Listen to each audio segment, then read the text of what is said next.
Hello. I've decided to focus a bit more on the sort of global aspects of the sort of the topic here. This slide just very quickly shows sort of global energy consumption and carbon emissions, and I've just put this in to sort of reinforce the point that by developing buildings that consume energy, developing societies that consume energy, it is a global issue, and we all have a global voice to respond to it. In my career, I've always had kind of quite an international perspective. This is my first project as a new engineer out of university, working with a New York-based architect, I.M. Hay, in rural Wiltshire, which, you know, working like that suddenly brings home at a very early point in a career the issues of working internationally, namely responding to contract queries when architects are on a public holiday in New York.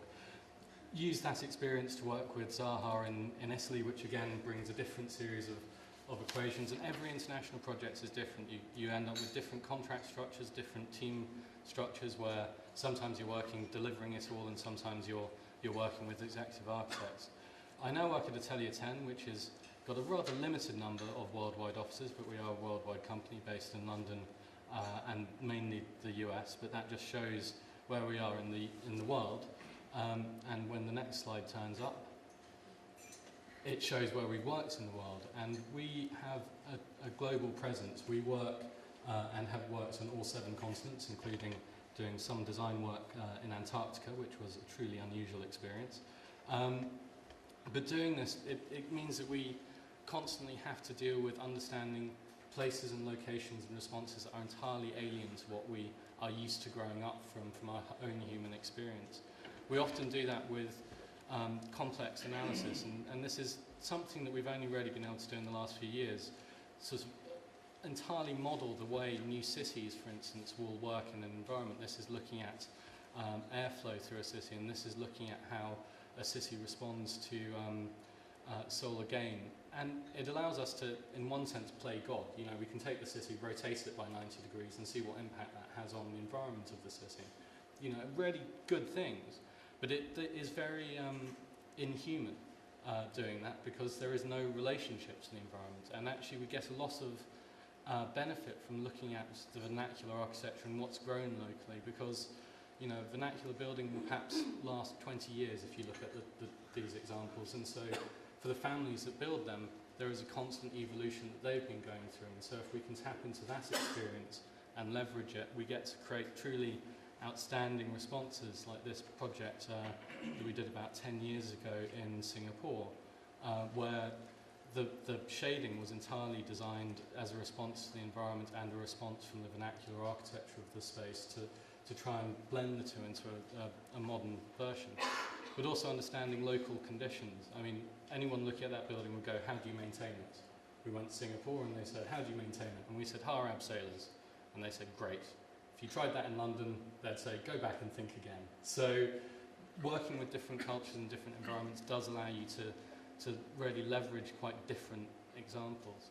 But to do that, we need to really talk to our clients and talk to our collaborators, and having a diverse background in our company, on the left is our locations and on the right is our first degrees, we end up with a broad spectrum of experience to bring to people. For an engineering company, we've got an awful lot of architects working for us.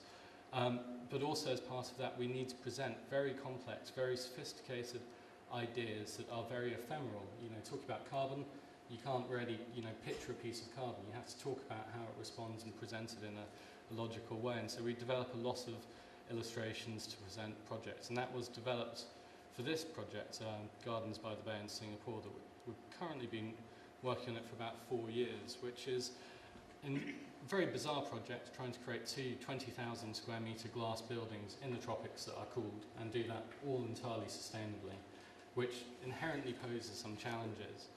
Part of that was making sure that we could really get enough daylight in for the plants inside these buildings, because they're horticultural facilities to grow, and which meant really working with the architects, the structural engineers and us to really mould the building, how the building's shaped, how the building's formed, and really work at very detailed and very broad levels to optimise it.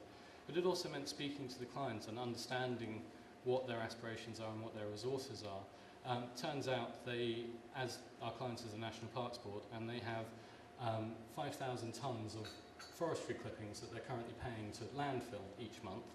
And so this came about from a chance conversation, and this graphic has entirely not turned out. So you'll have to imagine that it's showing a really nice schematic of some services in a building that basically describes how we're taking all that wood waste and turning it into an asset by burning it and generating energy for cooling and for the lighting of the buildings.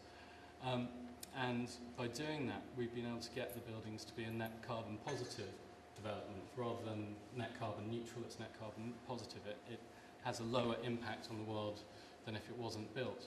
But we have to get the clients buy into that, and it is a conversation and a collaboration between everyone. The project's now on site, and all the things that you learn when you're talking to the client and talking to the local construction team before you get to site seem very abstract until you actually start seeing the differences of working practices.